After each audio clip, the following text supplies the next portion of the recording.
और सारे देवी देवता दुल्हे बाराती की तरह लग रहे हैं और हमारे श्याम सुंदर तो दुल्हे की तरह शोभा पा रहे हैं। नटवर वपुः, भगवान जितना सुंदर कोई नहीं।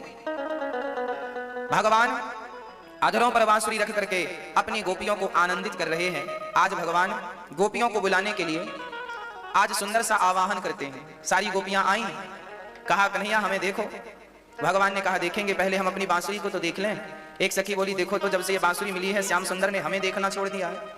ये कितनी भाग्यशाली बांसुरी है कि दिन भर भगवान के अधर अमृत का पान करती है। अच्छा, तो सखियों ने पूछ लिया बंसी तुमने पुण्य कौन सा किया है। एक सखी बोली ये बंसी के ठाट तो देखो। एक दिन बंसी बोली कन्हैया हमें लिटा लो। तो कन्हैया ने अपनी हथेली का गद्दा बना के से लिटा लिया। फिर बोला लिटा तो लिया है, तकिया तो रखो। तो अपने अधरों को तकिया बना के रख लिया और बोला हमें बड़ी गर्मी लग रही है, जरा हवा तो करो। तो फूंक मार दी और कहा हमारे पांव दर्द कर रहे हैं। तो भगवान इसके चरणों को दबाते हैं, यूं यूं बजाते हैं ना, तो चरण सेवा हो रही है। ये बंसी भगवान से पांव दबाती है, ये बंसी भगवान के अधरों को तकिया बना के रखती है, ये भगवान से दिन भर चिपकी रहती है। ऐसा कौन सा पुण्य किया। बंस गोपियों ने कहा हे भगवान अगले जन्म में हमें भी बांसुरी बना देना ताकि हमें भी भगवान के इतने निकट जाने का अवसर मिल जाए, हमें भी भगवान के करीब जाने का अवसर मिल जाए। ये गोपियां भगवान से कहती हैं हे श्याम सुंदर आप हमें अपना बना लो। एक सखी ने कहा कन्हैया आप बांसुरी को अपने पास क्यों रखते हैं। ये बांसुरी कौन है आपको पता है। वंशस्तु भगवान रुद्रः, भगवान शंकर ही बांसुरी के रूप में आए और श्याम सुंदर के हाथ में रहते हैं। आपके घर में बांसुरी है या नहीं। वास्तु के हिसाब से घर में बांसुरी का होना शुभ माना गया। वास्तु शास्त्र कहता है कि बांसुरी आपके घर में होनी चाहिए।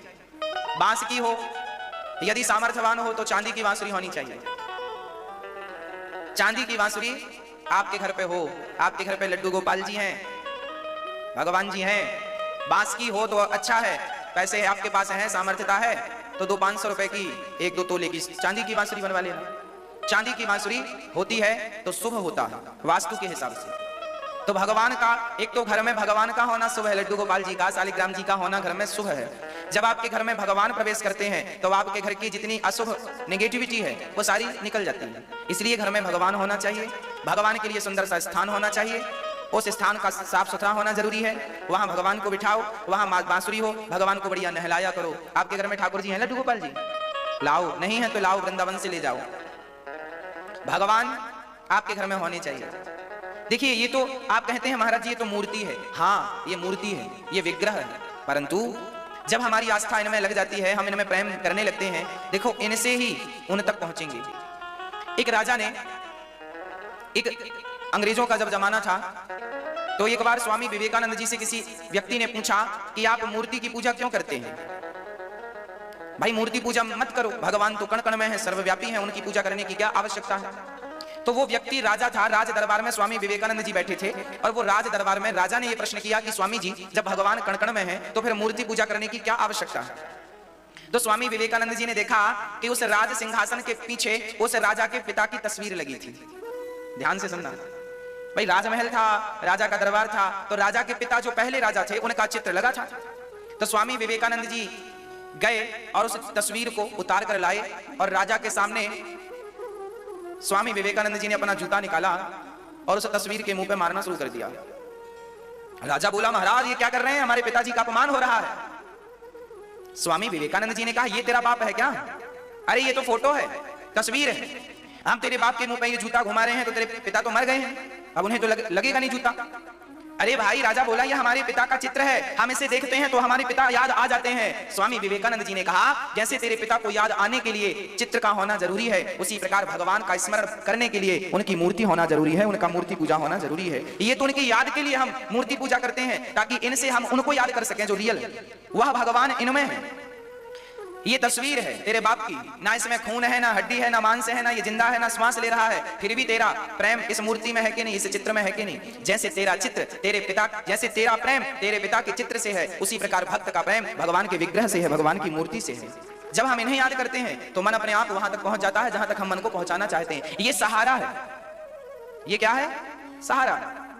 इस कलिकाल में हम मूर्ति का सहारा लेते हैं, जैसे पार होने के लिए नौका का सहारा लेते हैं, उसी प्रकार भवसागर को पार करने के लिए हम बिहारी जी का सहारा लेते हैं, जगन्नाथ जी का सहारा लेते हैं, द्वारिकाधीश जी का सहारा लेते हैं, विठलनाथ जी का सहारा लेते हैं। ये तो आश्रय है हमारे लिए, सहारा है। भगवान कण कण में है, तो भाई ये मूर्ति कण कण से बाहर तो नहीं है, ये भी तो उसी कण कण का एक कण है। तो भगवान यदि कण कण में है तो मूर्ति में भी तो है।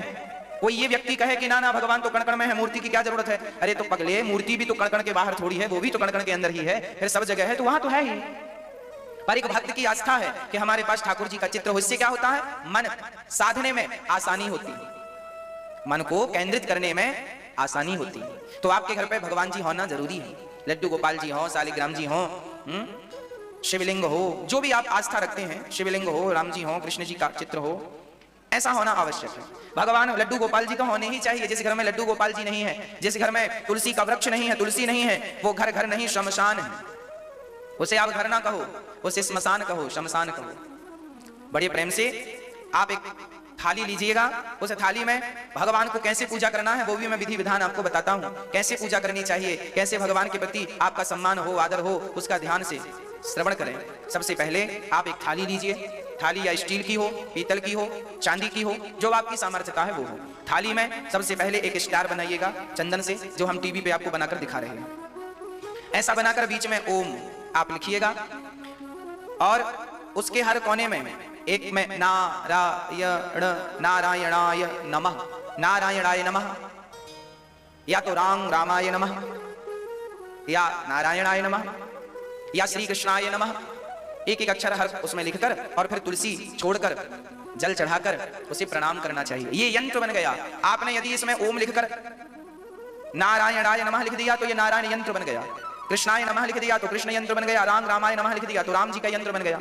आप जिनमें आस्था रखते हैं, विशेष प्रेम जिनसे है, वो कर सकते हैं। फिर ठाकुर जी को इनमें बिठाओ, पधराओ, और बढ़िया से पधरा कर सबसे पहले ठाकुर जी के हाँ जब उठाया करो सवेरे ना, तो उनके चरण दबाकर उठाया करो, प्रभु के पांव दबाओ, फिर बिठाकर बढ़िया जल से स्नान कराओ। गर्मी है तो ठंडा जल हो, सर्दी है तो गर्म जल हो, जैसे आप खुद नहाते हैं वैसे ही हमें और आपको अपनी तरह भगवान की सेवा करनी चाहिए। बड़े प्रेम से फिर भगवान को दही से सामर्थ्य का, रोज ना सही हफ्ते में एक बार, महीने में एक बार दूध, दही, घी, शक्कर और शहद से नहवाया करो। रोज तो पानी से जल से अच्छा है, बाकी कभी कभी अमावस, पूर्णिमा, एकादशी इत्यादि जैसे पर्वों को 5 चीजों से स्नान कराओ, दूध, दही, शक्कर, शहद सबसे स्नान कराकर बड़े प्रेम से भगवान को आप स्नान कराने के बाद उनको पहुंचिए। जैसे आप अपने बच्चे को स्नान कराते हैं, और स्नान कराते समय यही बोलिए, नारायणाय नमः, नारायणाय नमः, नारायणाय नमः, नारायणाय नमः, नारायणाय नमः, नारायणाय नमः। ऐसे भगवान को स्नान करा के भगवान को पहुंचिए। जैसे आप बच्चे को स्नान करा के उसे पहुंचते हैं टॉवल इत्यादि से, तो आप भगवान को पहुंचिए, उनका सारा जल साफ कीजिए, सेवा कीजिए, और बस भगवान से यह भाव बना रहे कि हम भगवान नारायण के को स्नान करा रहे हैं। आप ये ना सोचिए कि हम किसी मूर्ति को, आप मूर्ति का भाव रखेंगे तो कोई पुण्य नहीं मिलेगा। इस मूर्ति में आपको भगवान नारायण का प्रत्यक्ष दर्शन करना होगा भाव से, तब आपका मन वहां पहुंचेगा। फिर भगवान जी को बढ़िया सा स्नान करा के पहुंच के बढ़िया उन्हें यज्ञोपवीत जनेऊ पहनाइए, और रोज नहीं, महीने में एक बार, 2 महीने में एक बार, जो आपकी सामर्थ्यता है वो जनेऊ, रोज नहीं, जब उनका जनेऊ आपको लगे कि बदलना तो बदल दीजिए। फिर उनको वस्त्र पहनाइए, और जो ये भगवान को नहलाने का जल बचा है इसे चरणामृत मानकर पी लीजिए। भगवान को रोज नहलाइए, और रोज नहलाने के बाद जो उनका चरणामृत बचता है उसे आप पी लीजिए। उसे चरणामृत कहते हैं, उसकी बड़ी महिमा है। अकाल मृत्यु हरणम सर्व व्याधि विनाशनम विष्णुम पादोदकम पीत्वा पुनर्जन्म न विद्यते। चरणामृत पीकर कोई घर से निकलता है, आपके बच्चों को रोज चरणामृत पिलाकर स्कूल भेजा करो। चरणामृत जो रोज पीता है उसकी कभी अकाल मृत्यु नहीं होगी, ये निश्चित। अकाल मृत्यु हरणम, चरणामृत की महिमा है कि भगवान को नहलाने के बाद जो पानी जल बचा है उसे आप चरणामृत मानकर पिएंगे। चरणामृत पीने से आप कभी किसी की अकाल मृत्यु हरणम सर्व व्याधि, जो आपको व्याधि आदि व्याधि है, शारीरिक रोग है, चरणामृत का पान करने मात्र से बहुत सारे रोग समाप्त हो जाते हैं। अकाल मृत्यु हरणम सर्व व्याधि विनाशनम, व्याधि का विनाश हो जाता है। और विष्णुम पादोदकम पीत्वा पुनर्जन्म न विद्यते, जो भगवान का चरणामृत पीता है उसका फिर से संसार में दोबारा जन्म नहीं होता, अर्थात उसकी सदगति हो जाती है, मोक्ष मिल जाता है। केवल चरणामृत की महिमा है ये। केवट ने भगवान राम के चरण धोकर अपने पितरों को पार लगाया था कि नहीं? केवल चरणामृत की महिमा है। तो आप रोज अपने ठाकुर जी को स्नान कराओ और उनका चरणामृत बच्चों को पिलाओ।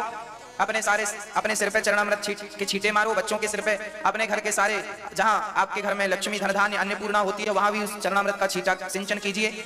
आपका घर शुद्ध बना रहेगा, आपके घर में कभी भी कलयुग का प्रवेश नहीं होगा। ऐसे भगवान को पूजा करो। फिर भगवान का श्रृंगार करना चाहिए, ठाकुर जी का श्रृंगार करो, कपड़े पहनाओ बढ़िया से, उनके बढ़िया हार वार पहनाओ। आपके पास जो सामर्थ्यता है, आप बाजार से भगवान के लिए थोड़ा सा श्रृंगार खरीद के लाएं, उनको बाले हैं, हार है, सब जो आपकी सामर्थ्यता है पहनाओ। ठाकुर जी को तुलसी चढ़ाओ, और बड़े प्रेम से जब पूरा श्रृंगार हो तो भगवान को पूरा श्रृंगार करने के बाद, जैसे आप दर्पण देखते हो ना, आपने पूरा श्रृंगार किया, फिर फाइनली दर्पण देखते हो कि भाई हम कैसे लग रहे हैं। ऐसे भगवान का जब आप पूर्ण रूप से श्रृंगार कर लें तो फिर भगवान को आप बड़े प्रेम से दर्पण दिखाया करिए, प्रभु जी दास ने आपका श्रृंगार किया है, आपको पसंद आया कि नहीं, ये रहा आपका श्रृंगार, ये रहा दर्पण, आप स्वयं देखिए आप कैसे लग रहे हैं। ये भगवान का श्रृंगार है, भगवान बहुत सुंदर है। आप श्रृंगार किया कीजिए। आप लोग जैसे अपना मेकअप करते हैं, अपना श्रृंगार करते हैं, ऐसे ठाकुर जी का भी श्रृंगार किया करिए। उनकी बढ़िया सी आंखें, हाँ उनका बढ़िया तिलक बनाओ, उनका तिलक देखो, हमने ठाकुर जी का श्रृंगार किया है। ये ठाकुर जी बैठे हैं सामने, इनका श्रृंगार देखो कितना बढ़िया है। आंखों में बढ़िया, आंखों को आंखों जैसा बढ़िया, जैसे हम श्रृंगार करते हैं। आप अपने सजने संवरने में 1-1 घंटा खर्च करती हो मैया, भगवान को भी 10-5 मिनट सजाया करो। जब आप भगवान का श्रृंगार करेंगे तो अपने आप आपके चेहरे की चमक, आपका स्वरूप भगवान जैसा हो जाएगा। आप भगवान को देखेंगे, जिसको व्यक्ति देखता है वो स्वयं उसके जैसा बन जाता है। तो आप भगवान की आंखें बनाओ, उनकी बढ़िया होंठ बढ़िया लाल लाल करो, ऐसा हो कि भगवान को देखकर आपका भी मन आकर्षित हो जाए। अब ये नहीं फॉर्मेलिटी कि भगवान को लाके रख दिया, कभी नहवाया तो नहवाया नहीं, तो भगवान जी बैठे हैं। हम लोगों को देखते हैं कि लड्डू गोपाल जी के पिछले साल का चंदन अभी भी लगा है। कई जगह हम देखते हैं भगवान को लोग नहलाते भी नहीं, जैसे खुद नहीं नहाते हैं ऐसे भगवान भी सोचते होंगे भगवान कहाँ राक्षस के घर आ गए, ना खुद नहाता ना हमें नहलाता है। भगवान को बढ़िया इत्र लगाओ, भगवान को भोजन कराओ। जैसे आप भोजन करते हैं संपूर्ण थाली परोसकर भगवान को रोटियां बड़े प्रेम से, 1-1 रोटी जैसे आप तोड़कर अपने बच्चे को खिलाते हो कि नहीं, है ना। आप ऐसा तो नहीं कि छोटे से आपका बेटा 2 साल का है तो आप थाली परोस के तो रख नहीं देते, आप तो रोटी तोड़ तोड़ के सब साग लगा के दाल लगा के बच्चे के मुंह पे खोल मुंह खिलाते हैं, प्यार से खिलाते हैं। ऐसी भगवान को थोड़ा थोड़ा भगवान को ऐसे भाव से भगवान के मुख तक ले गए और भाव बनाए कि भगवान जी से ग्रहण कर रहे हैं। जब आप भगवान ग्रहण कर रहे हैं ये भाव बनाएंगे तो वो वस्तु भगवान तक पहुंच जाती है, भगवान उसे स्वीकार कर लेते हैं। कम से कम 5 बार तो भगवान को आप भोजन कराएं। 5 बार खर्च है कि 5 रोटी के 5 हिस्से करो, 1 रोटी के 5 टुकड़े करो और 5 बार भगवान को खिलाओ, 5 निवाले खिलाओ। हाँ ये तो करो, और बढ़िया सा फिर तुलसी डालकर बढ़िया दूध पिलाओ, और बढ़िया भगवान को पानी भोजन कराया है तो पानी पिलाओ, और पानी पिला के फिर कपड़े से उनका मुंह भी तो पहुंचना चाहिए, ऐसे भाव से कपड़े से ऐसे ऐसे।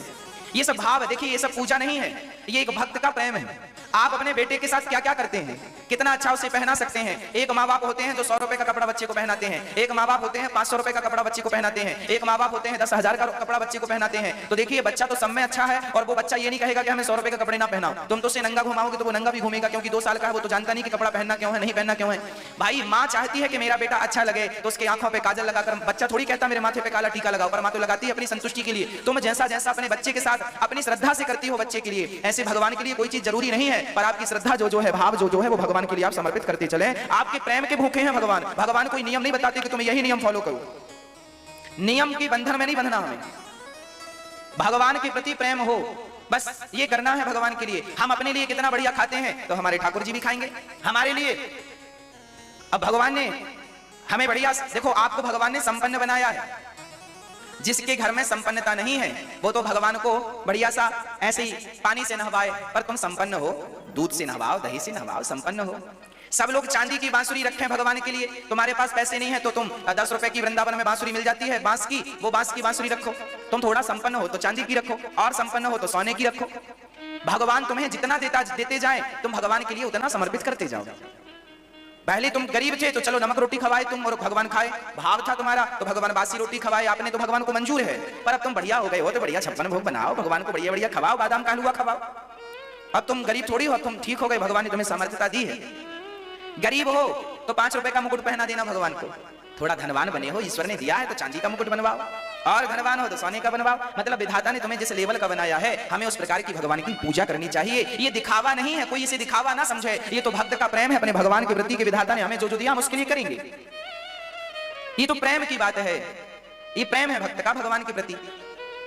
कुछ लोग होते हैं कि दिन भर भगवान को श्रृंगार ही करते रहते, उनका प्रेम है भाई। बिहारी जी का श्रृंगार पूरी रात होता है, कई बार पुष्पों का बंगला, बिहारी जी का जब बंगला बनता है ना, पुष्पों का मंदिर, तो पूरी रात बंगला बनता है।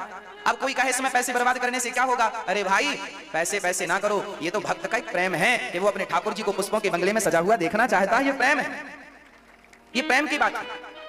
ठाकुर जी का श्रृंगार हो भाई, लोग अपने ऊपर खर्च करते हैं कि नहीं।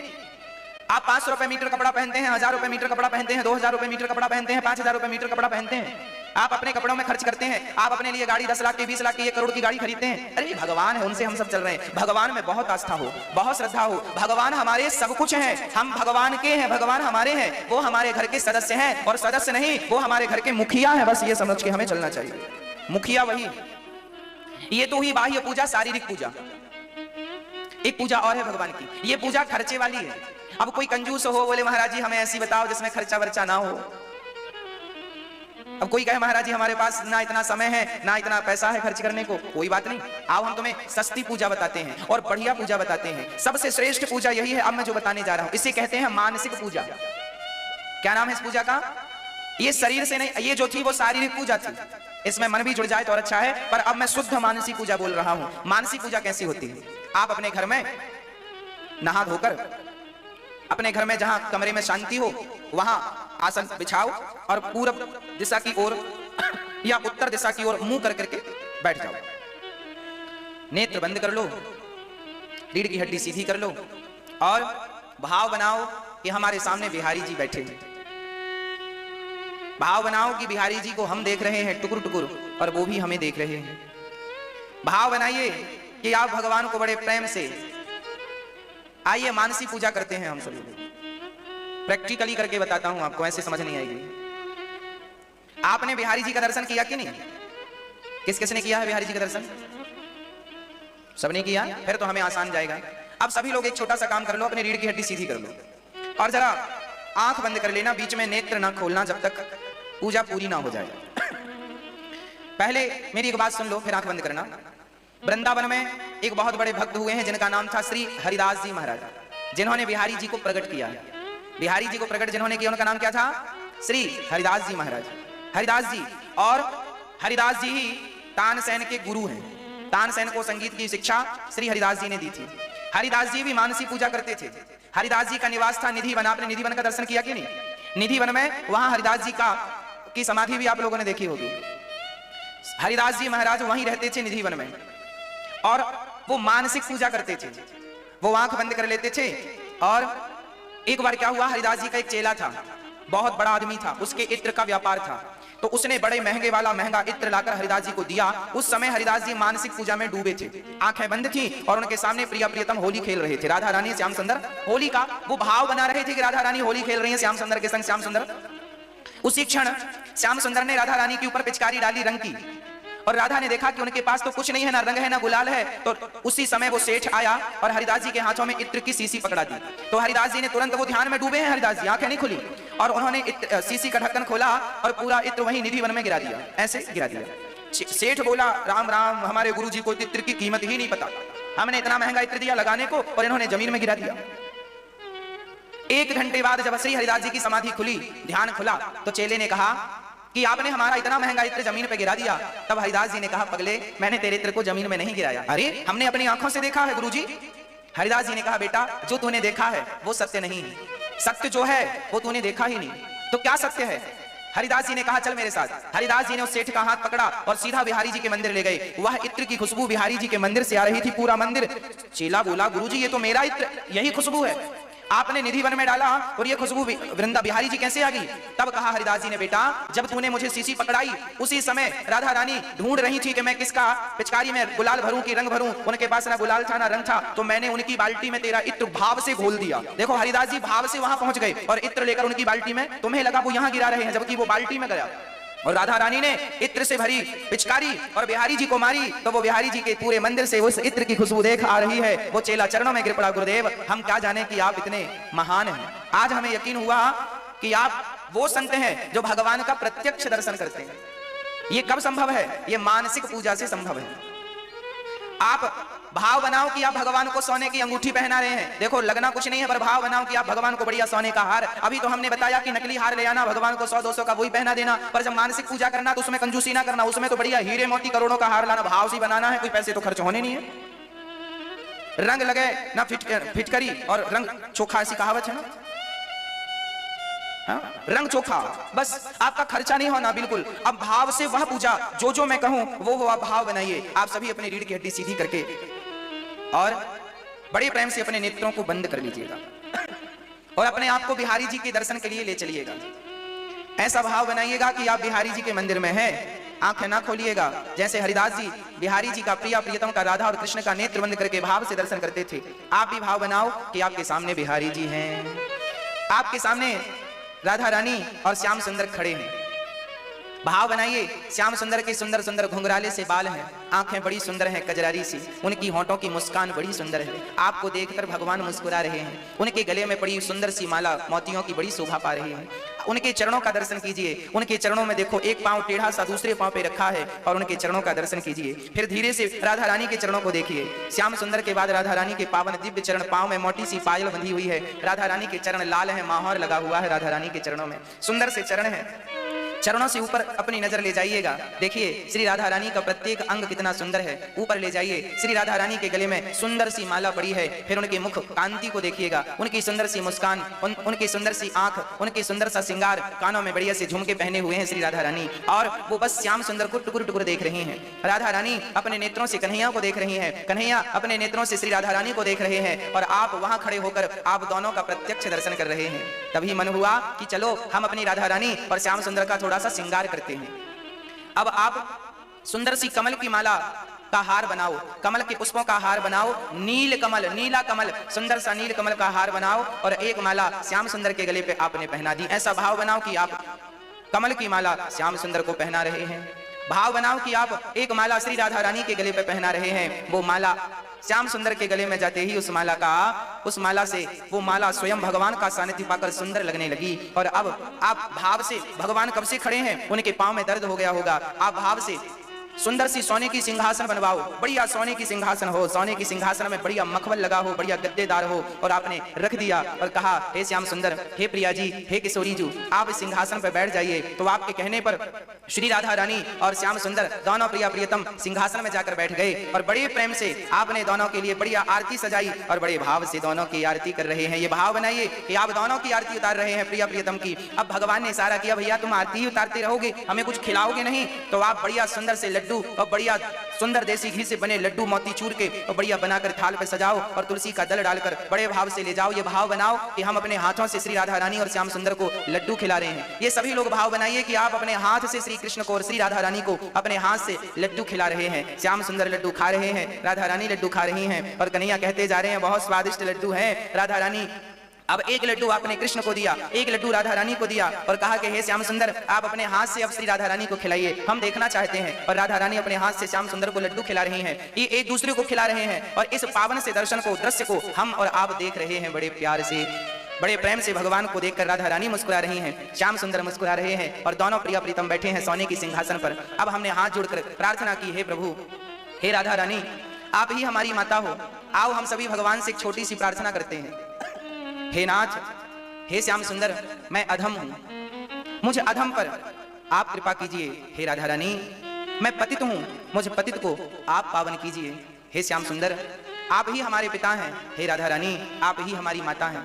हे प्रभु, इस संसार में आपके अतिरिक्त इस संसार में हमारा कोई नहीं है। माना कि मैं अधम हूं, माना कि मैं नीच हूं, कपटी हूं, खल हूं, कामी हूं, क्रोधी हूं, लालची हूं, सारी बुराइयां मुझ में हूं, पर हे नाथ जैसा हूं मैं आपका हूं। हे प्रभु, इस अभागे को स्वीकार कर लीजिए। हे प्रभु, मैं आपकी शरण ग्रहण करता हूं। ऐसी कृपा कीजिए नाथ कि मैं आपको कभी भूलूं नहीं। हे नाथ, मैं आपको कभी भूलूं नहीं। हे नाथ, मैं आपको कभी भूलूं नहीं। आप हमें कभी मत भुलाइए भगवान। ये कहकर आप ये भाव और बनाओ कि आपने उनके चरणों में, राधा कृष्ण के चरणों में अपना माथा रखा है और एक चरण राधा रानी के आपने पकड़े, एक चरण श्याम सुंदर के आपने पकड़े और दोनों के चरणों को आपने अपने मस्तक पर धारण कर लिए। आपने अपने मस्तक पर चरणों को धारण किया है। आप बड़े प्रेम से भगवान से यही कह रहे हैं कि हे नाथ, मैं आपको कभी भूलूं नहीं। हे प्रभु, आप कभी मुझे मत बिसारिएगा, आप मुझे कभी मत बिसारिएगा। हे नाथ, मैं आपको कभी भूलूं नहीं। मैं आपके चरणों में समर्पण करता हूं प्रभु। हे प्रभु, मुझे स्वीकार कीजिए। जैसे आप पुष्प स्वीकार करते हैं, पत्रम पुष्पम फलम तोयम, जैसे आप भक्त का दिया हुआ पत्ता स्वीकार करते हैं, जैसे भक्त का दिया हुआ पुष्प स्वीकार करते हैं, जैसे भक्त का दिया हुआ आप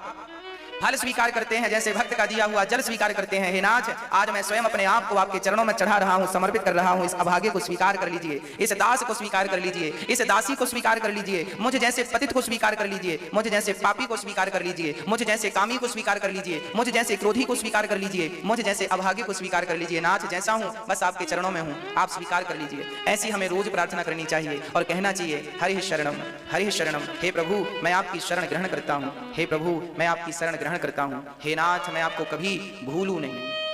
एक बार सभी बोलें, हे नाथ, मैं आपको कभी भूलूं नहीं। हे नाथ, मैं आपको कभी भूलूं नहीं। बस इस प्रकार का भाव बनाकर, इस प्रकार मानसिक पूजा करके आप सबसे जल्दी भगवत प्राप्ति कर सकते हैं। ये मानसिक पूजा है। अब मुझे आप बताओ, इतनी देर, अभी मैंने ज्यादा समय नहीं लिया आपका, इतनी देर में आप में से किसी का मन भटका? बोलो, नहीं भटका। क्योंकि आपकी विधि सही थी। विधि गलत होती है तो मन को भटकने का अवसर मिलता है। इसलिए कहता हूं, आप कहीं भी रहो, आपका शरीर कहीं भी, आप ट्रेन में हो, फ्लाइट पे हो, आप यात्रा पे हो, शरीर कहीं भी हो, पर मन भगवान से जुड़ा रहे। उसी प्रकार जैसे अभी थोड़ी देर के लिए आपने जोड़ा, आपने भगवान को लड्डू भी खिलाए तो ऐसा लगा ना कि भगवान खा रहे हैं। आपने भगवान के को सिंहासन पर बिठाए तो ऐसा लगा ना भगवान बैठे हैं। आप ऐसा ऐसा भाव करते जाइए। माता यशोदा का दर्शन कीजिए भाव से कि वो श्याम सुंदर को रस्सी से बांध रही हैं। भाव बनाइए कि भगवान मटकी से मक्खन निकाल कर खा रहे हैं। ये जो लीलाएं हैं भगवान की, ये सुनने की तो है मेरी माँ, पर सुनने से ज्यादा इन्हें महसूस करने की है। ये भाव बनाओ कि भगवान सचमुच आज भी मक्खन चुरा रहे हैं और हम इस लीला का दर्शन कर रहे हैं। ये मानसिक पूजा है। भगवान की एक एक लीला को मन में बिठाकर उसका स्मरण करना ही मानसिक पूजा कहलाता है।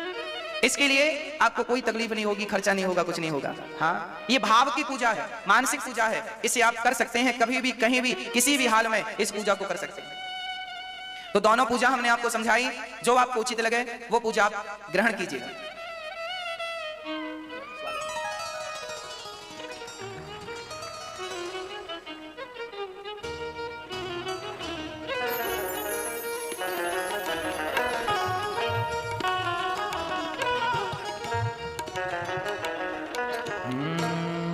बोलिए भागवत भगवान की जय।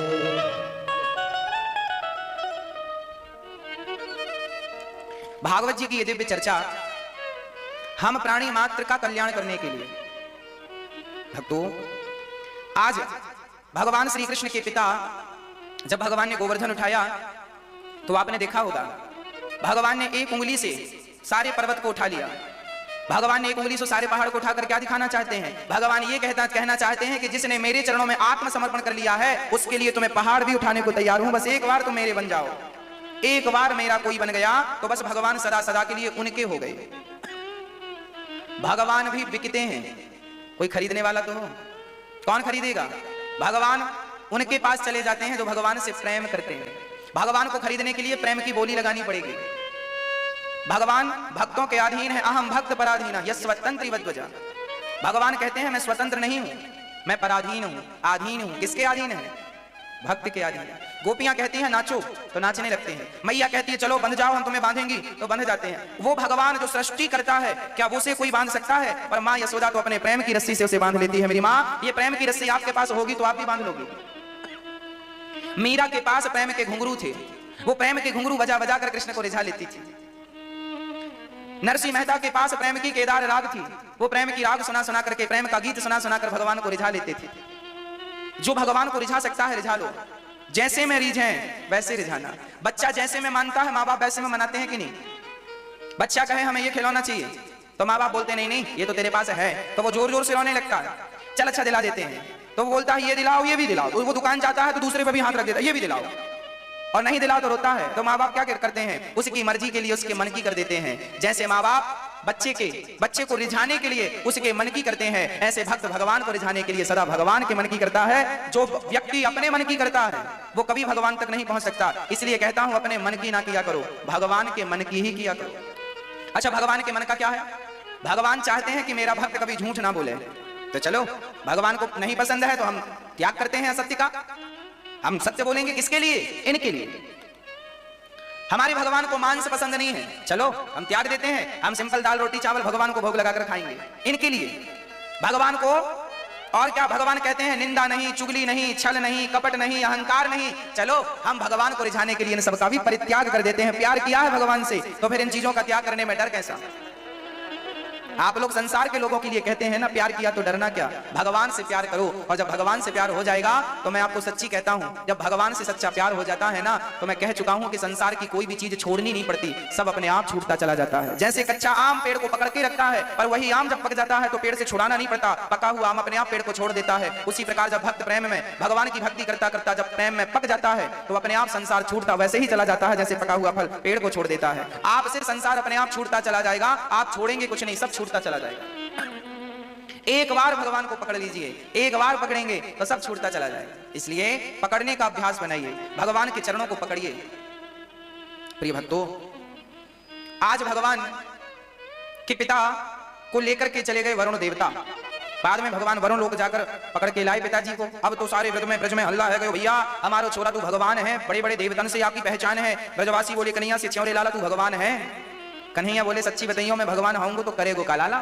ब्रजवासी बोले लाला करेंगे का, एक बार तेरे बैकुंठ को देखने की इच्छा है, एक बार तेरे बैकुंठ को देख लें, हमारी तो यही इच्छा है। तो ब्रजवासी भगवान बोले लगाओ इसमें गोता। सबने ब्रह्मकुंड में गोता लगाया, सब के सब पहुंच गए बैकुंठ भगवान के पास। वहां देखा, पार्षदों से पूछा भैया हमारा कनुआ कृष्ण कहाँ है। वहां के पार्षद बोले यहाँ कोई कृष्ण कृष्ण नहीं है, यहाँ तो भगवान नारायण है। अब देखे तो बड़ी दूर सांप के ऊपर भगवान लेटे हैं, लक्ष्मी जी चरण दबा रही हैं। ब्रजवासी बोले राम राम, ये तो हमारो कन्हैया जैसी लगे, पर आपकी तो दर्शन बड़ी दुर्लभ है, इतनी दूर से दर्शन करेगा। तुरंत ब्रजवासी बोले कन्हैया तेरे बैकुंठ में तेरू दर्शन सुलभ ना है, तेरे वृंदावन में तो हम तेरे संग कबड्डी खेल लें। वृंदावन में तो भगवान के संग ब्रजवासी गैया चराएं, कबड्डी खेलें और भगवान के संग खेल खेलें, भगवान को बैल बनाकर खुद बाकी ऊपर बैठ जाएं। वृंदावन में भगवान जितने सुलभ हैं, बैकुंठ में भगवान इतने सुलभ नहीं है, इसलिए वृंदावन की महिमा बैकुंठ से अधिक है। यही भगवान यही वृंदावन के बिहारी जी यहाँ आसानी से मिल जाते हैं, और यही बैकुंठ में बड़े वीआईपी हैं। जैसे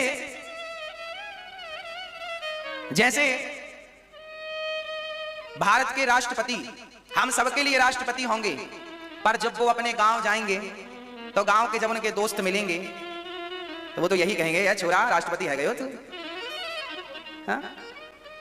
वो तो वही बातें करेंगे ना जो बाल्यकाल में अपने दोस्त से करते हैं। हमारे लिए वो राष्ट्रपति हैं, सम्माननीय व्यक्ति हैं, पर गांव के लोग क्या कहेंगे, अरे छोरा तो वही छोरा ना हमारी गोद में आके बैठ जाए तो को खिलाए। हाँ जी, संसार के लिए वो भगवान है। सच कहता हूं मेरी माँ, ये वृंदावन जो है ना, ये तो भगवान का घर है। ये तो घर में भगवान वैसे ही रहते हैं जैसे आप अपने घर में रहते हैं, इसलिए भगवान वृंदावन में सुलभ है, क्योंकि ये भगवान का घर है। यहाँ भगवान खेले हैं, यहाँ की मिट्टी पे खेले हैं। जहां आपका बचपन जहां गुजरा होगा, आज तक आप उस मिट्टी को भुला ना पाए होंगे, और ना आगे भी कभी कोई भुला पाएगा। अरे बचपन जिस मिट्टी के साथ गुजरता है, जहां हम खेलते हैं, जहां घूमते हैं, वो याद रह जाता है। बस भगवान भी कभी आज वैकुंठ में होंगे तो वो भी कभी अपने बचपन को याद करते होंगे, तो उन्हें याद आता होगा कि वृंदावन तो मेरी बचपन की भूमि है। इसलिए भगवान सदा वैकुंठपति वृंदावन में आकर बसते हैं, क्योंकि ये भगवान का बचपन यहां गुजरा है। 11.5 वर्ष तक भगवान यहां रहे। आज ब्रजवासी वापस आए और यमुना के पुलिन तट पर आज भगवान का मन हुआ, चलो अपनी गोपियों को याद करते हैं। आज भगवान ने बस आपका दर्शन हो, बस आपका दर्शन हो।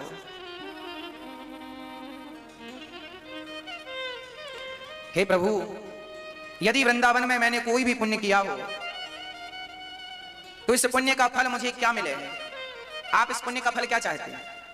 आप कभी भगवान से मिलेंगे तो आप भगवान से क्या मांगेंगे? हे नाथ, सच कहता हूं मेरी मां, भगवान की कथाओं में जितना सुख है इतना सुख कहीं नहीं। कभी भगवान मिले, जब आप भगवान का चिंतन अधिक करेंगे ना, तो फिर भगवान आपके सपने में आया करेंगे। अभी आपके सपने में आते हैं कि नहीं भगवान? कभी कभी आते हैं, कभी कभी आते हैं कि रोज आते हैं? यदि रोज आने लग जाएं तो समझ लेना कि आपकी भक्ति सही दिशा में चल रही है, आपकी साधना सही चल रही है। और कभी कभी आए, कभी आए थे 1 साल पहले आए थे, 6 महीने पहले आए थे, 1 महीने पहले आए भगवान। भगवान सपने में रोज आएंगे तब, जब आप रोज भगवान का ही चिंतन करेंगे। आप अपने अंदर से जितने चिंतन हैं, जितनी बातें हैं, सब कुछ निकाल कर बस एक चीज रखिए। जैसे सुनार की दुकान में सिर्फ सोना और चांदी होता है। दवाई की दुकान में कोई कहे भैया हमें जरा 1 तोला सोना देना, तो दवाई की दुकान में दवाइयां भरी हैं, सुनार की दुकान में सोना भरा है, सब्जी की दुकान में सब्जियां भरी हैं। उसी प्रकार आप अपने अंदर सब चीजें निकाल कर अपने आप को केवल अपने भीतर केवल भगवान की कथा और भगवान के नाम को भर लो। जब यही बस भरेगा तो सपना भी इन्हीं का आएगा। अभी बहुत सारी चीजें आपने भर रखी हैं अपने अंदर, अभी बहुत कुछ भरा है। जमाना भी भरा है, पंचायतें भी भरी हैं, फलाना है, साहब फलानी है, सी काम धंधा भी भरा पड़ा है, नुकसान है, फायदा है, सब भरा पड़ा। मेरी इतनी जमीन जायदाद है, मैं इतना बड़ा हूं, ये अहंकार भी भरा पड़ा है। आपके इतने से दिल में आपने बहुत सारा कचरा भर रखा, इसलिए रोज नहीं आते। कभी कभी क्या होता है, आपने भगवान को हृदय से याद कर लिया तो सपने में भगवान का दर्शन हो जाता है, पर फिर दूसरा दिन आया, हाँ भगवान दिखे, आज भगवान दिखे, आप दिखे तो भगवान सही है, अच्छी बात है, पर बाद में क्या हुआ, आपको भगवान का चिंतन अब छूट करके आपको बहुत सारी चीजों का चिंतन होने लगा, मन कहीं और लगने, मन एक बार भगवान में लगा तो भगवान आ गए, और मन फिर बार बार यहां वहां जा रहा है तो भगवान नहीं आएंगे। इसलिए कहते हैं मन को यहां वहां से हटाओ, और जब बिस्तर में सोने के लिए जाया करो, तो बिस्तर में सोने के लिए जाया करो ना, तो सोने के पहले हाथ मुंह धुल करके, पांव धुल करके, बिस्तर में अपने पांव पोंछ करके, हाथ मुंह साफ करके पोंछ करके बिस्तर में जाया करो। बिस्तर भी एक आसन है, साधु संत बिस्तर नहीं कहते, साधु संत कहते हैं आसन, जिसपे हम सोते हैं उसे भी क्या कहते हैं, वो भी एक आसन है।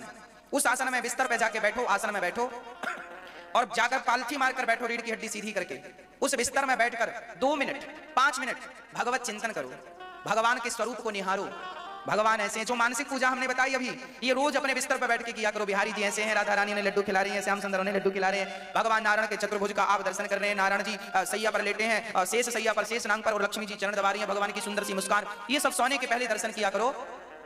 और बिस्तर पर भगवत चिंतन करते हुए फिर पांव सीधा करो और अपने लेट जाओ, और जब तक नहीं आप सो रहे हैं तब तक भगवत चिंतन ही करते रहो, कीर्तन करते रहो मन में, श्री कृष्ण गोविंद हरे मुरारी, हे नाथ नारायण वासुदेव, श्रीमन्नारायण चरणौ शरणं प्रपद्ये, श्रीमन्नारायण चरणौ शरणं प्रपद्ये, श्रीमन्नारायण चरणौ शरणं प्रपद्ये। हे नारायण मैं आपकी शरण ग्रहण करता हूं, बोलो श्रीमन्नारायण चरणौ शरणं प्रपद्ये, हे नारायण मैं आपकी शरण ग्रहण करता हूं, हे नारायण, हे प्रभु मैं आपकी शरण ग्रहण करता हूं।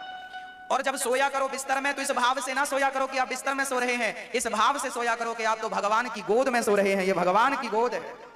लो फिर तो आपका सोना भी भक्ति बन जाएगा, आपकी निद्रा भी क्या बन जाएगी, भक्ति।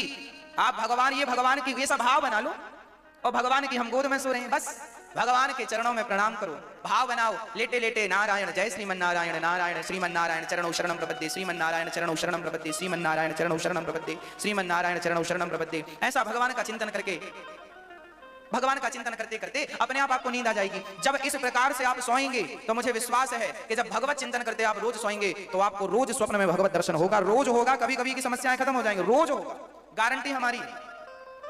पर इस प्रकार से आप, इसमें देखो कोई खर्चा नहीं है, कोई बहुत तकलीफ नहीं है, कोई बहुत झंझट नहीं है, बहुत इजी है, सोता सब है, सब सोते हैं, बस इस प्रकार सोना है। सवेरे जागना है तो जागते ही श्रीमन्नारायण चरणौ शरणं प्रपद्ये, श्रीमन्नारायण चरणौ शरणं प्रपद्ये, हे नारायण मैं आपकी शरण ग्रहण करता हूं, हे श्याम सुंदर श्री कृष्ण शरणं मम, बोलो श्री कृष्ण शरणं मम, श्री कृष्ण शरणं, हे कृष्ण मैं आपकी शरण ग्रहण करता हूं, श्री राम शरणं मम, हे राम मैं आपकी शरण ग्रहण करता हूं। बस ऐसा भगवत चिंतन करते हुए आप दोनों हाथों का मंथन करो, अग्रे वसते लक्ष्मी याद कर लो, नेत्रों में लगाओ, पृथ्वी माता को प्रणाम करो, और पृथ्वी माता को प्रणाम करके अपना दाहिना पांव जो सुर चल रहा हो वो सुर का पांव आगे रख के और पृथ्वी में पांव रखो, और 10 20 100 200 कदम टहल कर चलकर पानी वानी पीकर बढ़िया अपने क्रियाओं से निवृत्त होकर स्नान ध्यान कर लो, और बढ़िया लोटे में जल भरो, 1 लोटा जल पहले सूर्य भगवान को चढ़ा दो। ये दिनचर्या होनी चाहिए।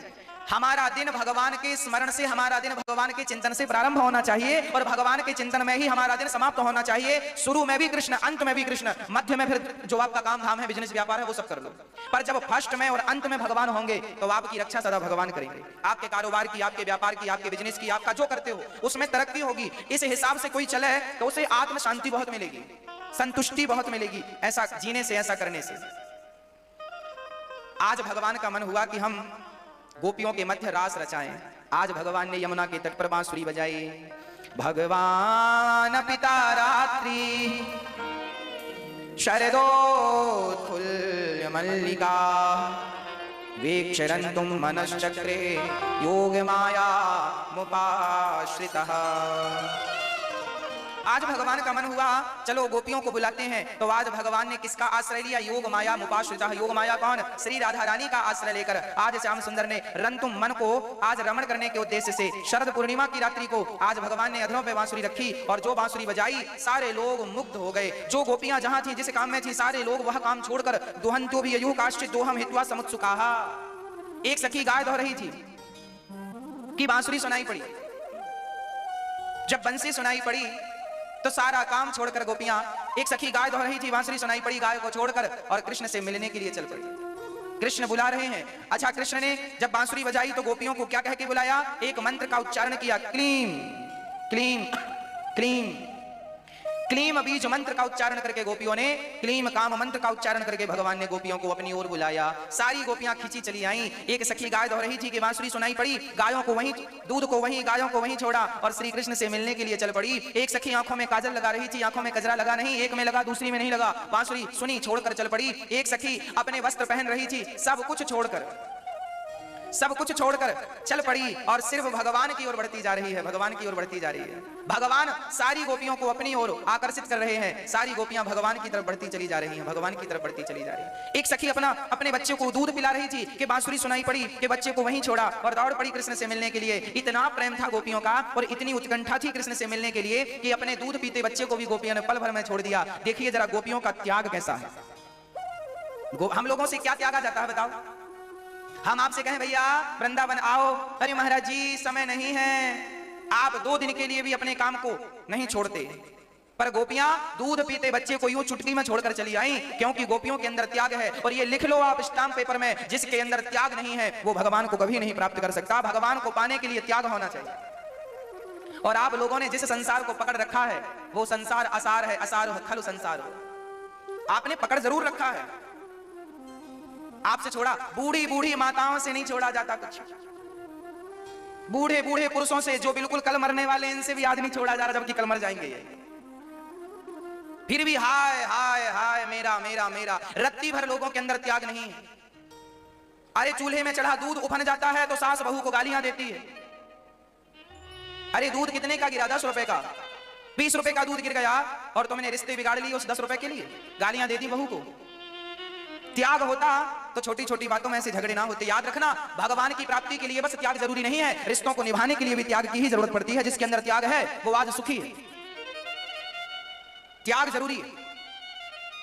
और आप लोगों ने जिस संसार को पकड़ा है, आपको लग रहा है कि ये मेरा है। चलो भर्तृहरि की कथा सुनाते हैं आपको। एक राजा थे, इतिहास के पन्नों में दर्ज है इनकी कथा, सबको पता होगी, आपको शायद कभी आपने सुनी भी। राजा भर्तृहरि थे। क्या नाम था? भर्तृहरि। बड़े अच्छे राजा थे, प्रजा का पालन करते थे, अच्छे राजा थे और अपनी पत्नी से भी अच्छा प्यार करते थे, मतलब अच्छे पति भी थे, अच्छे पिता भी थे, अपने पुत्र का अच्छा संस्कार देकर उसका उत्थान कर रहे थे। एक अच्छे राजा थे, अच्छे पिता थे, अच्छे पति थे, सब बढ़िया था।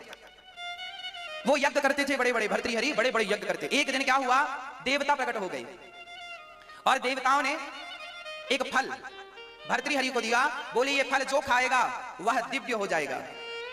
ध्यान से सुनना मेरी मां, यह फल जो खाएगा वह दिव्य हो जाएगा। भर्तृहरि विचार करने लगे, इस फल को मैं खाऊंगा तो मैं दिव्य हो जाऊंगा। भर्तृहरि ने सोचा मैं अपनी पत्नी से बहुत प्यार करता हूं, मैं चाहता हूं मेरी पत्नी दिव्य हो जाए। चूंकि राजा पत्नी से अत्यधिक प्यार करते थे तो राजा ने फल नहीं खाया, अपनी पत्नी को फल खिला दिया, दे दिया। लो भाग्यवान, ये फल दिव्य है, खा लो, तुम दिव्य हो जाओगी। हम तो तुम्हारे पति हैं, हम चाहते हैं तुम दिव्य रहो, तुम बढ़िया रहो, स्वस्थ रहो, सुखी रहो, तुम हमारी प्रिय पत्नी हो। पत्नी ने कहा ठीक है मैं खा लूंगी। पत्नी ने फल रखा और पत्नी ने विचार किया ये फल दिव्य है, मैं खाऊंगी तो मैं दिव्य हो जाऊंगी। पर उस स्त्री का मन किसी और में लगा था। सेनापति था, भर्तृहरि का सेनापति। उस सेनापति से ये रानी बड़ा प्रेम करती थी। तो राजा की पत्नी ने, भर्तृहरि की पत्नी ने अपने सेनापति को बुलाया, चुपके से आओ ये फल खा लो, दिव्य फल है, हम तो ये चाहते हैं तुम दिव्य रहो, तुम अच्छे रहो, तुम्हारी खुशी से हमारी खुशी, क्योंकि हम तुमसे प्यार करती हैं। अब वो फल दे दिया सेनापति को। अब सेनापति विचार करता है ये फल मैं खाऊंगा मैं दिव्य हो जाऊंगा। तो वो राजा की एक दासी थी, वो बड़ी सुंदर थी, तो ये उससे प्यार करता था। ये सेनापति राजा की एक दासी थी, वो बड़ी सुंदर थी, बड़ी बढ़िया थी। ये सेनापति उससे प्यार करता था। तो उसको बुलाया चुपके से, लो हम तो चाहते हैं तुम सुंदर रहो, तुम दिव्य रहो और ये फल तुम खा लो। सेनापति ने फल दे दिया राजा की दासी को। अब दासी ने विचार किया इसका मैं क्या करूं। अच्छा वो दासी मन ही मन भर्तृहरि को प्यार करती थी। वो दासी ये चाहती थी कि ये राजा मुझे मिल जाए पति के रूप में, तो मेरा सपना है। वो दासी बनकर भी इसीलिए आई थी कि शायद ये भर्तृहरि राजा बड़ा सुंदर है, बड़ा अच्छा है, ये मुझे प्राप्त हो जाए। तो वो दासी फल ले जाकर राजा के पास पहुंच गई। महाराज मुझे ये दिव्य फल मिला है, और मैं ये चाहती हूं कि आप इसको खाएं तो आप दिव्य राजा बने, ताकि आपसे प्रजा का उत्थान हो, प्रजा का कल्याण हो। राजा दंग रह गए, हे भगवान, ये फल तो मैंने पत्नी को दिया था, वो ये दासी के द्वारा वापस आ रहा है।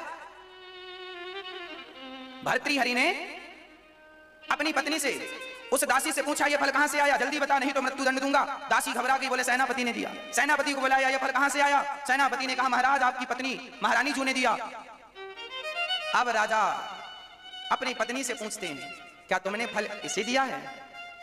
घबरा गई वो, बोली हाँ मैंने इन्हें दिया है फल। राजा को उसी क्षण वैराग्य हो गया। राम राम, मैं जिस पत्नी को समझता था कि ये मुझसे अत्यधिक प्यार करती है, मैंने अपने जीवन का सबसे उच्च कोटि का फल मैंने अपनी पत्नी को दिया, पर इसने मेरे विश्वास पे आघात किया है। उस राजा भर्तृहरि ने विचार किया कि हम जिन रिश्तों को सर्वोपरि मानते हैं, ये रिश्ते हमारा साथ नहीं देते, ना ये निभाते, सबसे बढ़िया रिश्ता भगवान से है। उन्होंने उसी क्षण संसार से वैराग्य लेकर और अपने आप को भगवान में लगाया। और भर्तृहरि वैराग्य शतक में इनकी बढ़िया चर्चा है। वैराग्य की प्रतिमूर्ति भर्तृहरि महाराज, तुरंत त्याग दिया उन्होंने संसार को। हमें लगता है ये हमारा है, हमें लगता जरूर है ये हमारा है, पर रियल में कोई किसी का नहीं। सब अपना अपना स्वार्थ आपसे सिद्ध कर रहे हैं। बस जिस दिन स्वार्थ सिद्ध हो जाएगा, सब निकल पड़ेंगे आगे। इसलिए जितना सुख वैराग्य में है, जितना सुख त्याग में है, उतना सुख किसी चीज में नहीं है। मेरे पास यदि 1 करोड़ की संपत्ति है, तो मेरे अंदर 1 करोड़ की संपत्ति है, पर फिर भी मुझे ये लगेगा कि मुझे 1.5 करोड़ मिल जाए। परंतु एक साधु जो पेड़ की छांव में बैठा है, जिसके पास कुछ नहीं है, परसों नरसों मेरे पास एक साधु जी आए। वो साधु मेरी उम्र का, बल्कि उम्र में और छोटा बालक था, 25-26 साल का बालक था। साधु बन गया, गोवर्धन में रहते हैं। उन्होंने कहा, महाराज जी हम आपके कथा सुनते हैं और हम मधुकरी जीवन जीते हैं, मांग कर ले आते हैं, खा लेते हैं। मधुकरी हमने बताई थी जिंदगी, वो जीवन जीते हैं। हमारे पास 10 रुपए, वो साइकिल से आए थे गोवर्धन से यहाँ तक। बोले हम पैसों का संग्रह नहीं करते, हमारे पास 10 रुपए भी नहीं होते, और हमें इस बात का दुख नहीं होता कि हमारे पास 10 रुपए नहीं है। अर्थ क्या निकला, हमारे पास करोड़ों हैं, हमारे पास लाखों हैं, तो हम करोड़ों के लिए रो रहे हैं, करोड़ों हैं तो 10 करोड़ के लिए रो रहे हैं। और साधु, उनके पास त्याग है, तो आपके पास करोड़ों हैं तो भी हम सुखी नहीं हैं, और उनके पास 1 रुपए नहीं है तो भी हमसे लाखों गुना ज्यादा सुखी हैं। क्यों? क्योंकि उनके पास त्याग है। क्या है उनके पास? त्याग है। हम लोगों के पास क्या नहीं है? त्याग नहीं। जीवन को सुखमय तब बनाया जा सकता है जब जीवन में त्याग आए। क्या आए? आपने पकड़ रखा है संसार को, इसलिए सुखी नहीं हो, छोड़ दोगे सुखी हो जाओगे। एक हाथ से अपने दूसरे हाथ को पकड़ो, पकड़ो, प्रैक्टिकल करो, और कस के दबाओ, और जोर से दबाओ, और नैया ताकत लगाओ, जरा जोर से दबाओ, और दबाओ, और हाथ कांपने लगेगा जब जोर से दबाएंगे, और अब छोड़ दो। अब बताओ, हाथ को पकड़ने में ज्यादा सुख था कि छोड़ने में? हाँ जी, यही तो हम समझा रहे हैं, संसार को पकड़ने में सुख नहीं है, संसार को छोड़ देने में सुख है। आपने पकड़ रखा और आप पकड़े हैं और कहते हैं एक बंदर था। अच्छा, बंदर को पकड़ने वाला क्या करता पता है आपको? बंदर को पकड़ने वाला मंदारी बंदर को किस तरीके से पकड़ता है आपको पता है? एक घड़ा लेता है, उस घड़े का मुंह बिल्कुल छोटा सा होता है, पतला सा। सुराही देखी है कि नहीं, जिसका मुंह बिल्कुल पतला होता है, पेट मोटा होता है, बड़ा होता है, तो अलग प्रकार की सुराही होती है, उसमें चने भर देता है पकड़ने वाला, और बंदर के पास रख देता है जहां बंदर ज्यादा होते। बंदर जाते हैं और उसमें हाथ डालते हैं, और हाथ डालते हैं तो चना पकड़ में आता है, तो चने को पकड़ते हैं तो उनकी मुट्ठी बंद हो जाती है, और मुट्ठी बंद होती है तो फिर वो निकालते हैं तो उनकी मुट्ठी फंस जाती है, क्योंकि उसका मुंह, यदि हाथ खुला है तो वो जाएगा आएगा, पर मुट्ठी बन गई तो फंस जाता है। अब बंदर को क्या लगा कि इस घड़े ने हमें पकड़ लिया। बंदर को क्या लग रहा है कि इस घड़े ने हमें, भाई देखो हमारा हाथ खुला है तो जाएगा आएगा, पर मुट्ठी बन जाएगी तो बड़ा हो जाता ना, ये आकार फंस जाता है। बंदर ने हाथ डाला सुराही में, चने दबाए। अच्छा, चने नहीं छोड़ता बंदर, और बंदर जोर लगाता है, हाथ फंस जाता, बंदर को लगता है घड़े ने पकड़ लिया। अब मुझे आप बताओ, घड़े ने इसे पकड़ा है या इसने चने को पकड़ा है? बोलो।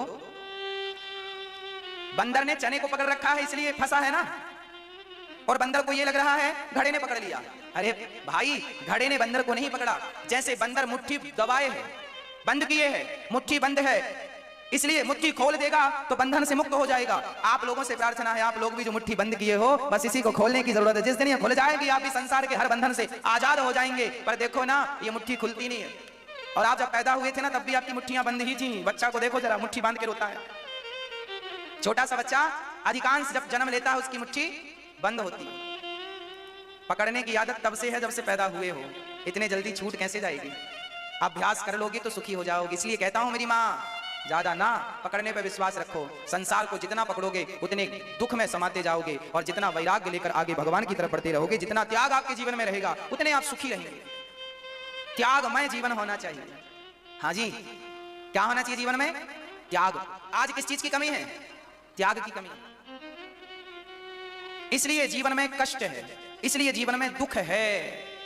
सारी गोपियां आई, भगवान ने सबका स्वागत किया। स्वागतम वो महाभागा प्रियम किम करवाणि वः ब्रजस्या नामयं कश्चित् ब्रूतागमन कारणम्।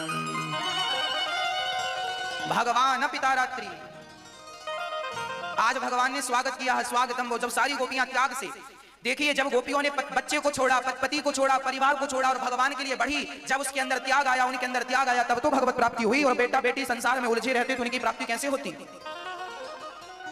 चलो आपके बच्चे बड़े हो गए हैं, शादियां हो गई हैं, अब तो मन हटा लो। पर वो अभी भी, लोग बुढ़ापे में बाल बाल पक गए, फिर भी वो झगड़ा करती रहते हैं, फिर भी वो लड़ती रहते हैं, ये नहीं वो नहीं। एक बूढ़ी मैया बहू से झगड़ा कर रही थी, तुझसे सब्जी बनाते नहीं आती। अरे मैया, भैया बुढ़ापा आ गया है, अब स्वाद के हिसाब से ना खाया करो, अब तो पेट भरने के लिए खाया करो। स्वादवाद के चक्कर से ऊपर उठ जाओ, कब तक तुम मरोगे स्वाद के लिए? दाल जैसी भैया 2 रोटी खा लो, नमक के संग खाओ। बड़े बड़े साधु सन्यासी हमारे हिमालय में बैठे हैं, वो भगवान का स्वाद पा रहे हैं, रोटी वोटी का भोजन का स्वाद। ये तुच्छ सी चीजें हैं और तुम तुच्छ से विषयों के लिए मर रहे हो। इतना भी त्याग तुम्हारे अंदर नहीं आया, क्या जीवन जियोगे? ये कोई जीवन है आपका? दाल अच्छी नहीं है, साग अच्छी नहीं है, अरे भाई अब बुढ़ापा आ गया, स्वाद के लिए ना मरा करो। राम जी का प्रसाद मानकर जैसा है पेट भर लिया करो। त्याग, हाँ ये त्याग है, इसी को त्याग कहते हैं। जैसा मिल जाए, जैसा राम जी दे रहे हैं, बढ़िया है। हम तो नमक रोटी मिर्ची खा लेते हैं। हमने अपने बचपन में सरसों का तेल चुपड़कर रोटियों में नमक के साथ खाया है। देसी घी नहीं मिलता था, डालडा घी चुपड़कर खाते थे, जब छोटे थे खाते थे, स्वाद आता था। भाई पेट भरना है कि हम स्वाद लेके बैठे? अचार के साथ खा लो, तुम्हें पेट भरने से मतलब है। 4 रोटी पेट में जाएंगी, बस भूख मिटेगी, भजन करो। ये उम्र तुम्हारी लड़ने झगड़ने की है, अपने आप से पूछो बची कितनी है तुम्हारी? और जो बची उसको भी ऐसी गवाओगे? याद रखना 84 का चक्र बिगड़ेगा यदि ये बिगड़ गया तो। बड़े भाग्य से तुम्हें मिला है मनुष्य का तन। मैं कह चुका हूं, रोज रोज कह रहा हूं ये बात आपको, आप समझो ना समझो। बहुत महंगा है मनुष्य का तन, बहुत महंगा है। एक एक क्षण जो आदमी मरता है ना, उससे पूछो कि भैया जिंदगी क्या होती, वो बताएगा। वो कहेगा भैया 10 मिनट की मोहलत दे दो, 2 मिनट की मोहलत दे दो। वो 2 मिनट को जीने के लिए तड़पता है, और तुम्हारे पास जिंदगी है तो तुम स्वाद, तुमने अच्छा नहीं बनाया, ये नहीं है वो नहीं है, गद्दा अच्छा नहीं है, तकिया अच्छा नहीं है, बिस्तर अच्छा नहीं है। कितना तो तुमने सोया, कितने तो तुमने खाया, कितनी बार ना तुमने 56 भोग चखे होंगे। परीक्षाएं पूरी भई खाने से। इसलिए इस सब चीजों से ऊपर उठने की जरूरत है मेरी माँ। ऊपर उठिए, अपना स्तर ऊपर ले जाइए। कहां तुम भेड़ बकरों की तरह जीवन जी रहे हो? अपने आप को त्यागमय बनाओ। तपस्या यही है। जरूरी नहीं है जंगल में रह के तपस्या किया जाए, घर परिवार में रहकर भी आप त्याग कर सकते हैं, तपस्या कर सकते हैं। अधिक से अधिक भगवत चिंतन हो। त्याग क्या है? आपने मुझे 10 गालियां दी, माना कि फॉर एग्जाम्पल आपने मुझे 10 गालियां दी और मैंने बदले में आपको एक भी गाली नहीं दी, इसका नाम क्या है? इसका नाम त्याग है। मैंने आपको गालियां दे चाहता तो दे सकता था बदले में, पर मैंने नहीं दिया, क्योंकि मुझे पता है कि मुझे आत्मकल्याण करना है। मुझे इस चक्कर में नहीं पड़ना कि मैं आपकी गालियों का जवाब देता रहूं। मैं किस किसका जवाब दूंगा? और जवाब देना शुरू किया तो जवाब देते देते समय गुजर जाएगा। फिर भजन कब करोगे, आत्मकल्याण कब करोगे? इसी में समय गुजर जाएगा। समय तो 24 घंटे का ही है ना। इस 24 घंटे में या तुम किसी से झगड़ा कर लो या शांत चित्त से भगवान का ध्यान कर लो। इसलिए बहू गाली दे, सास गाली दे, पड़ोसन गाली दे तो हर गाली का प्रत्युत्तर ना दिया करो। थोड़ा सा त्याग जरूरी है, इसी का नाम त्याग है। और जो व्यक्ति त्यागी है वो आज बहुत सुखी है, और जिसके अंदर त्याग नहीं है वो आज रो रहा है, परेशान है। मेरी मां, जब तक मीराबाई ने अपना परिवार त्यागा, मीराबाई के घर में सोने चांदी के खजाने थे, पर उसने सोना चांदी से मन हटाया, तब गिरधर गोपाल मिले और सोने चांदी में उलझी होती तो आज जैसे हजारों लोग जन्म लेके मर गए, उनमें एक मीरा भी जन्म लेके मर जाती, कौन जानता। लेकिन जब त्याग किया तो आज जगत जानता है कि मीरा थी और उसने भगवान को पाया। इसलिए जानते हैं क्योंकि त्याग था। त्याग था। राम भगवान थे, पर राम को मां ने कहा 14 साल का वनवास लो, जाओ। तो राम जी ने एक बार ये नहीं कहा पलटकर कि गलती क्या है मेरी, अपराध क्या है मेरा, क्यों जाऊं मैं वनवास? राम जी भी चाहते बोलते नहीं मैं नहीं जाता। तो क्या कर लेती कैकेयी? पर ना, राम जी ने चुटकी में त्याग दिया अपने घर परिवार। अयोध्या का राज्य सिंहासन राम ने त्याग दिया। और राम से बड़ा त्यागी तो भरत, जिसकी मां ने कहा था मैं तेरे लिए मांग चुकी हूं, तू इसका अधिकारी है, राजा बन जा। पर धन्य है भरत, यदि भरत ने राज्य सिंहासन पा लिया होता तो सिंहासन तो मिल जाता मेरी माँ, पर आपकी और हमारी दुआएं भरत को कभी नहीं मिलती। पर भरत जी ने सिंहासन त्यागी तो आज हम सब कहते हैं वाह भाई हो तो भरत जैसा हो, भाई हो तो भरत जैसा हो। त्याग किया भरत ने तो आज उनकी जय जयकार होती है। त्याग किया भगवान राम ने, आज उनकी जय जयकार होती है। जिसके अंदर त्याग है उसकी जय जयकार निश्चित है। पर लोगों के अंदर त्याग ही तो नहीं है, त्याग नहीं है इसलिए लोग दुखी हैं। छोटी छोटी चीजों के लिए लोग रोते हैं, मरते हैं, लड़ते हैं, झगड़ते हैं। छोटी छोटी तुच्छ सी चीजों के लिए, जिसको संत समाज नाली का पानी समझता है, गंदा मल और मूत्र समझता है, लोग उनके लिए लड़ते और मरते हैं। तुच्छ सी चीजों के लिए त्याग नहीं है इसलिए ये झंझट है। त्याग मैं जीवन जिया करूं, कोई बात नहीं, ठीक है। खासकर बुढ़ापा, 50 साल के बाद जीवन में जितना त्याग कर सकते हो कर लो, यही तुम्हारे काम आने वाला, यही शांति दिलाने वाला है। इसी से भगवत चिंतन बढ़ेगा, भगवत भक्ति बढ़ेगी, इसी से कल्याण होगा। पूरी जीवन तो हमने कमाया है, पूरी जिंदगी तो कमा कर खाए और खिलाए हैं, अब तो त्यागमय हो। कब त्याग करोगे फिर, कब त्याग करोगे?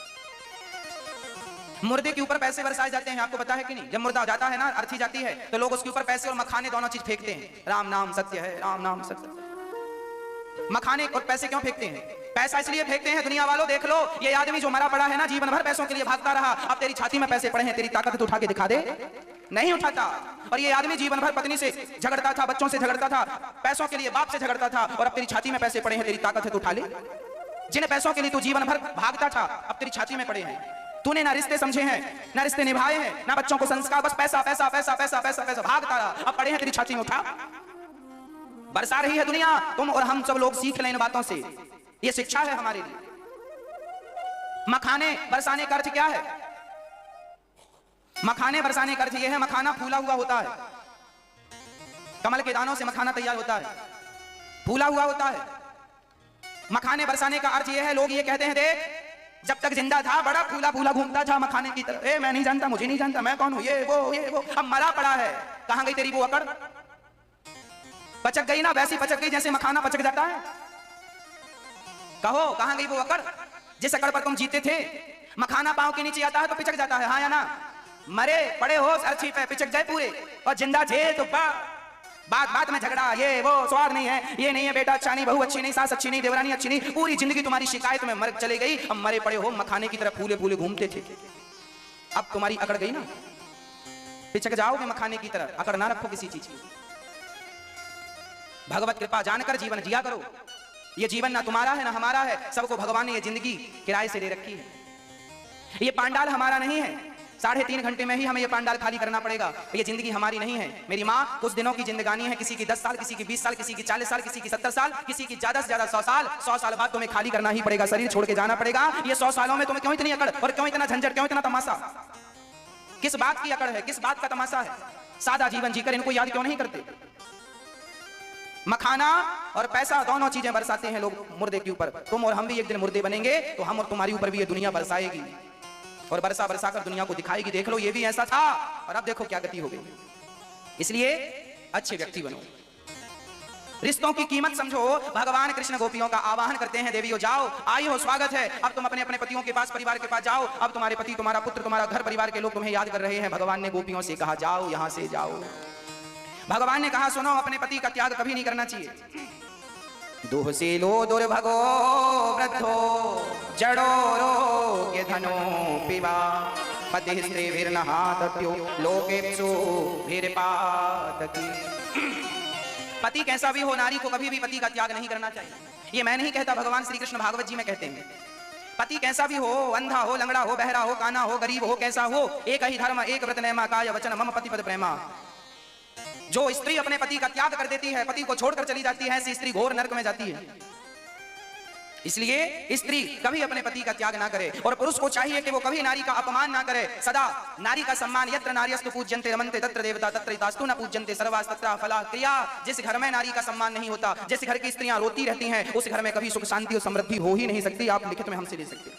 इसलिए वह पुरुष आज सफल पुरुष माना जाता है जिसके घर की पत्नी, जिसके घर की माँ, जिसके घर की बेटी, जिसके घर की बहन प्रसन्न होती है। नारी किसी भी रूप में हो, जिसकी पत्नी प्रसन्न है, जिसकी माँ प्रसन्न है, उससे देवी और देवता प्रसन्न है। माता लक्ष्मी स्त्री है, अन्नपूर्णा स्त्री है, सरस्वती स्त्री है। हाँ, जब आप अपने घर की स्त्रियों को सताओगे तो लक्ष्मी जी बोलेंगी इस घर में नारी का सम्मान नहीं है, इस घर में जाने से कोई फायदा नहीं। लक्ष्मी जी भी उल्टे पांव लौट जाती है।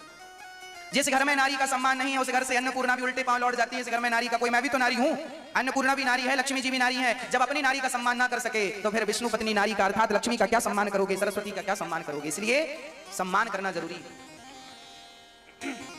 स्त्रियों को चाहिए अपने पति का सम्मान करें, पति की सेवा करें, और पुरुषों को चाहिए नारी का सम्मान करें। पति, आप लोग अपने अपने पतियों की सेवा करती हो कि नहीं मैया जी?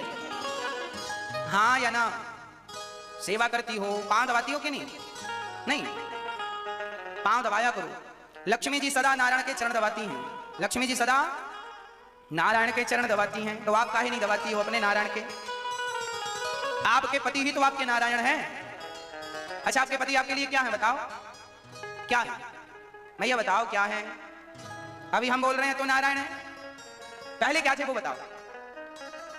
पहले क्या थे? पहले भी नारायण ही थे। मेरी मां, पति कैसा है कोई फर्क नहीं पड़ता, अच्छा है बुरा है, सदाचारी है दुराचारी है, कैसा है, आप अपना कर्तव्य कीजिए। भाई देखो ना, आप कैसे भी हो, पर मैं अपना कर्तव्य पूरा कर रहा हूं ना कथा सुना के। आप सुने या बिल्कुल ना सुने, आप में से कुछ लोग सो जाते हैं, आप में से कुछ लोग बातें करते हैं, फिर भी मैं कथा सुनाना थोड़ी छोड़ता हूं। आप अपने कर्तव्य का निर्वहन नहीं करते तो क्या हुआ, मैं अपने कर्तव्य का तो निर्वहन करूं। हाँ, उसी प्रकार पति अपने कर्तव्य का निर्वहन नहीं करता तो क्या हुआ, पत्नी तो अपना कर्तव्य का निर्वहन करे। चलो पत्नी कर्तव्य का निर्वहन नहीं करती तो पति तो कर्तव्य का निर्वहन करे। जरूरी थोड़ी है कि दोनों ही समान बुद्धि के या समान विचारधारा के होंगे। इसलिए हम अपना फर्ज पूरा करें, हम अपना कर्तव्य पूरा करें। नारी का कर्तव्य क्या है पहले इसके बारे में सुनाऊं, फिर पति का कर्तव्य क्या है इसके बारे में भी सुनाऊंगा। पहले नारियां सुनेंगी। बिन परमेश्वर सोना मंदिर, बिंदिया बिना लीलार सोना,